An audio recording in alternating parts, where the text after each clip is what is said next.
أعوذ بالله من الشيطان الرجيم. بسم الله الرحمن الرحيم.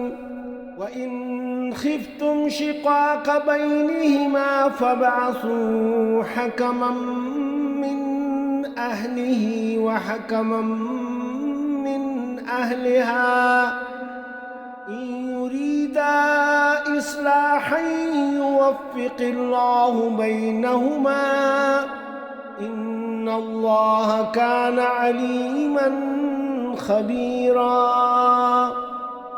اور اگر تم لوگوں کو کہیں میاں اور بیوی کے درمیان بگڑ جانے کا اندیشہ ہو تو ایک حکم مرد کے رشتہ داروں میں سے اور ایک عورت کے رشتہ داروں میں سے مقرر کرو۔ اگر وہ دونوں اصلاح کرنا چاہیں گے تو اللہ ان کے درمیان موافقت کی صورت نکال دے گا۔ اللہ سب کچھ جانتا ہے اور باخبر ہے۔ وَاعْبُدُوا اللَّهَ وَلَا تُشْرِكُوا بِهِ شَيْئًا وَبِالْوَالِدَيْنِ إِحْسَانًا وَذِي الْقُرْبَى وَالْيَتَامَى والمساكين والجار ذي القربى والجار الجنب والصاحب بالجنب وابن السبيل وما ملكت أيمانكم إن الله لا يحب من كان مختالا فخورا۔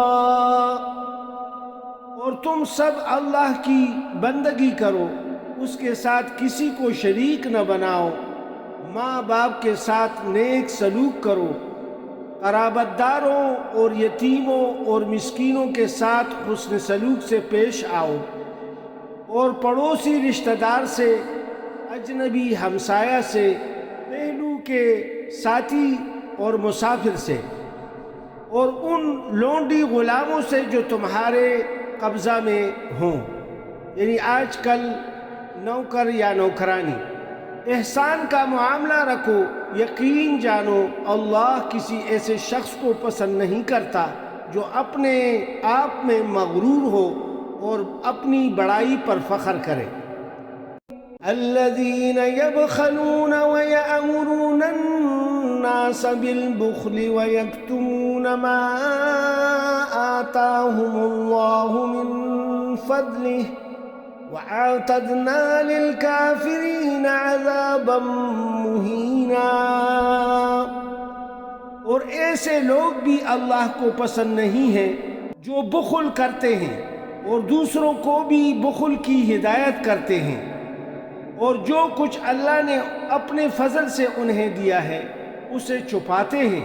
ایسے کفران نعمت کرنے والے لوگوں کے لیے ہم نے رسوا کن عذاب تیار کر رکھا ہے۔